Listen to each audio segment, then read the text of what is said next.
Nashukuru kwa Mwenyezi Mungu kanijalia nimepata fursa ya kuzungumza walau maneno mawili matatu. Kwa kuwa hafla hii inahusiana na tukio la hija.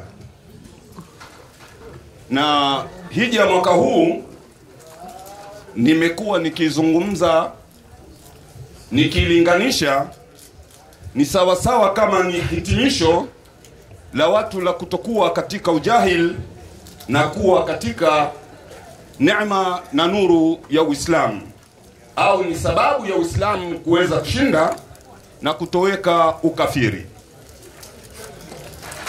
Tupo katika dunia ambayo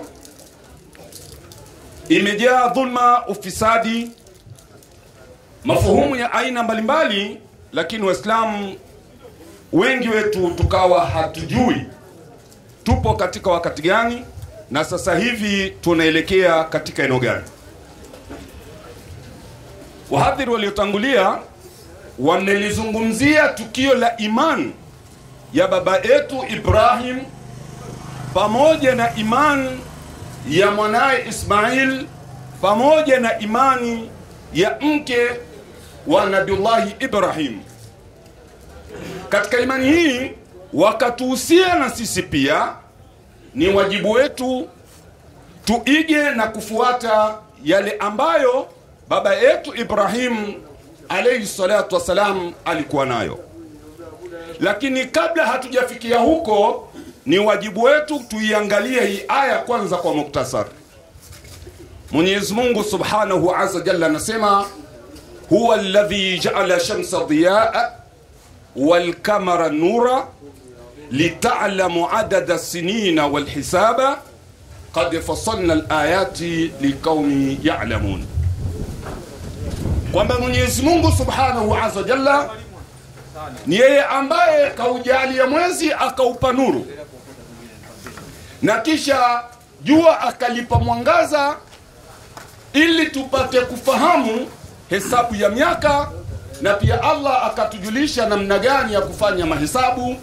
Na Mola Allah subhanahu azza jalla hakujalia hayo isipokuwa kwa watu wenye kuyafahamu. Sasa katika hivi vitu viwili, kati ya mwezi pamoja na jua, Mwenyezi Mungu kalipa jua mwangaza na akaupa mwezi nuru. Tukiwauliza Waislamu hivi sasa tupo katika wakati gani, itakuwa ni swali gumu sana Muislamu kuweza kujibu kwamba sasa tupo wakati gani, na ishara hii inatuashiria kitu fulani. Katika dunia Mwenyezi Mungu alituwekea nyakati mbili. Alituwekea nyakati zama za wal-asr, na akasema wal-asr innal insana lafil khusr illa alladhina amanu wa amilus salihat, mpaka mwisho wa sura. Hiyo ilikuwa ni wakati wa kwanza ambao Mola akatuwekea, lakini akatuwekea wakati wa pili, wakati ambao akaupa sifa. Akasema idha jaa nasrullahi wal fatu wa ra'aita an-nasa yadkhuluna fi dinillahi afwaja fasabbih bihamdi rabbika wastaghfiruhu innahu kana tawwaba. Si jambo rahisi kwa Muislamu ukamuuliza sasa katika hizi zama mbili tupo katika wakati gani, na ni kitu gani na ishara gani itatufanya Waislamu tutambue sasa tumetoka wakati huu wa zama za al-asr tumekuja katika zama za idha jaa nasrullahi wal fatu. Hili swali litakuwa ni gumu. Kinachotufanya tubaini zama hizi za nyakati, ndugu zangu Waislamu, ni alama hizi mbili kuthibitika katika uso ardhi. Zama tulizokuwa nazo zilikuwa ni zama za alama ya mwezi na nyota, na leo tupo katika zama za alama ya jua. Ndio maana ukipita katika mitaa utakuta kuna mabango limechorwa jua, chini wameandika neno angaza. Mabango haya hayakuwekwa tu yakae hivyo kama jinsi yalivyo, bali yana ishara maalumu katika hii dunia. Na moja ya ishara hiyo ni watu kufahamu kwamba hakuna mfumo wote wa kielimu uliopatikana katika hii dunia ila umekuja kupitia katika Uislamu. Yani Uislamu ndio umezaa mifumo yote ya kielimu, iwe elimu ya kisekula, uwe Ukristo, uwe Uislamu, Uyahudi na upagani. Kwa hiyo huu Uislamu ndio msingi mama, na kupitia ndani ya huu Uislamu ndipo pakazalika mifumo mingine ya kielimu. Na ndiyo maana katika Qur'an kuna ayatul muhkamat na kuna ayatul mutashabiha. Katika ayatul mutashabiha ndipo mlipozalika baadhi ya vipengele vya kielimu ambavyo sasa tunaondoka katika mifumo ambayo ni ya kikafir na kurejea katika mifumo ya idha jaa nasrullahi wal fathu. Sasa nimezidokeza hili kwa sababu moja tu, kwamba hivi sasa tulikuwa tupo katika wakati ambao dunia nzima imegubikwa na ugonjwa wa corona, au sivyo? Ugonjwa ambao tukaambiwa unasababishwa na mdudu anaoitwa COVID-19, au sivyo? Tukaambiwa mfumo wa vijidudu siku zote huwa ukionekana si kwa macho ya kawaida ya kibinadamu, bali huonekana kupitia katika vipimo. Sasa somo kama hili si rahisi Muislamu akaweza kulitambua kama ni kweli kuna mdudu ambaye anaweza akaonekana, si asijulikane kwa kupitia macho, bali ataonekana mdudu huyu kwa kupitia kwenye kipimo. Kwa sababu hicho kipimo chenyewe hakiwezi kupatikana, sharti apatikane mwanadamu kwanza akitengeneze, na hicho kipimo ndicho kije kifanye kazi ya kile kilicholengwa. Sasa hii mifumo watu hawakujua ni kwa nini ikapewa sifa kubwa sana. Pia ukaangalia katika mazingira mengine utakuta mpaka ndani ya misikiti ikawa ni sehemu ya ongezeko la uuzaji wa madawa. Kila utakapopita msikitini, sehemu gani, kusanyiko kubwa la uuzaji wa madawa likawa limetawala kwa Waislamu. Sababu ya haya tunajua sababu yake ilikuwa nini, au chanzo chake kilikuwa nini.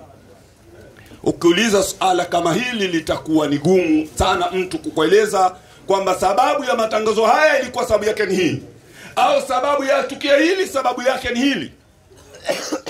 Sababu ni moja tu, kwamba tupo katika wakati wa mabadiliko, na wakati wowote wa mabadiliko jambo lolote ambalo linapokuwa limefika mwisho wake na linatakiwa kubainika, basi huwa kuna mambo yake Mwenyezi Mungu huyadhihirisha. Na moja ya sababu ni hili swala la kuonekana vijidudu katika vipimo. Vijidudu vinavyoonekana katika vipimo tunapokwenda kupimwa mahospitalini sio kama ni vijidudu ambavyo Qur'ani haikuvitaja. Qur'ani imevitaja vijidudu hivyo, na tukawekewa mifano ambayo Waislamu tulikuwa hatujui, lakini kwa sababu ni masomo yaliyopita kupitia kwa wanasekula, na sisi tukawa tumeyapokea, lakini chanzo chake na sababu yake kuwepo watu kawa hatujui. Kwa hiyo kupitia hadhara hii nasema, baada ya miezi 4 au 5 Mwenyezi Mungu kunako majaala yake akijalia, ukaenda hospitalini ukakwambia daktari kwamba hakuna mdudu anaonekana katika kipimo, usistaajabu. Mfumo huo hautakuwepo katika maisha ya dunia. Na sababu yake ni nini? Mwenyezi Mungu Subhanahu wa Ta'ala anasema kwenye Qur'an, anasema inna Allaha la yastahi an yadriba mathalan ma ba'udha. Shaka nataka nizungumze tu kwa mukhtasar kidogo, nichukue fursa chache tu kumfasiri hapa kwa sababu umetaka tupazungumze kidogo. Kwamba moja aya ni hii ambayo ndiyo chachu na sababu, kwamba Mwenyezi Mungu kasema hao ni haya kutuletea sisi Waislamu mfano wa mbu na kile kilichokuwa zaidi kuliko mbu. Sheikh, mfano mbu umewahi kuona? Na utajuaje sasa huu ndio mfano wa mbu? Utaupata wapi? Na kile kilichokuwa zaidi kuliko mbu tutakijuaje? Ndio swali la kujiuliza. Kumbe mifano hii Mwenyezi Mungu hakuiweka kwa sehemu moja.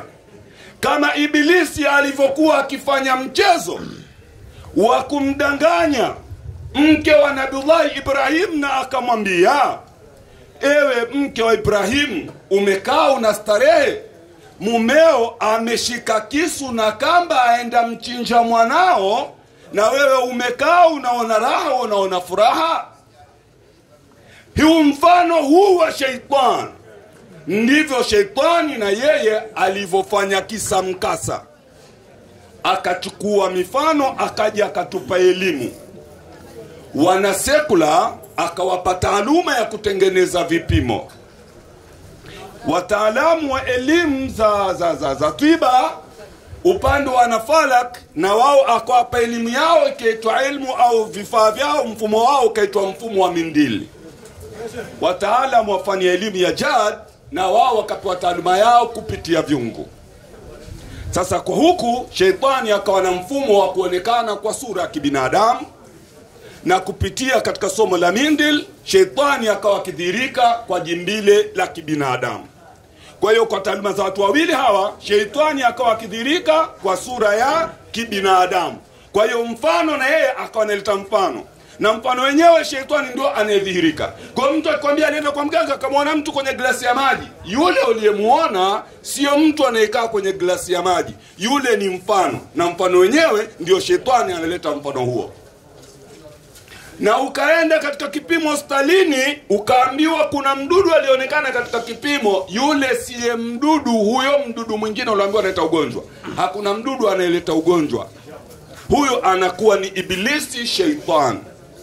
Lakini kwa sababu somo hili limekuwa ni gumu zaidi watu kulielewa, ndio tunarudia tena. Tupo katika wakati wa nembo ya jua, nembo ambayo chini imepewa neno angaza.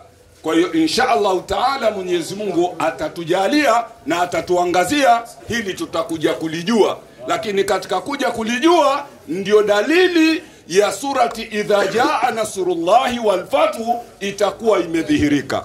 Kwa hiyo hakutakuwa tena na Ukristo, hatakutakuwa tena na Uyahudi, na mifumo yote ya kisekula ambayo ndani yake kuna upotoshwaji wa maadili mema ya kidini haitapatikana tena katika uso ardhi. Kwa hiyo ukiambiwa kuna mdudu aliyepewa jina la kuitwa COVID-19, mdudu huyo hakuwepo na hakuna mdudu wa namna hiyo. Kwa hiyo Waislamu tunatakiwa sasa ifike mahala tuwe tunachukua tahadhari na baadhi ya maneno yanayoweza yakazushwa na watu wakaingia katika mfumo wa kibatil. Kwa kufikia hapa inshallah nasema wassalamu alaikum wa rahmatullahi ta'ala wa barakatuh.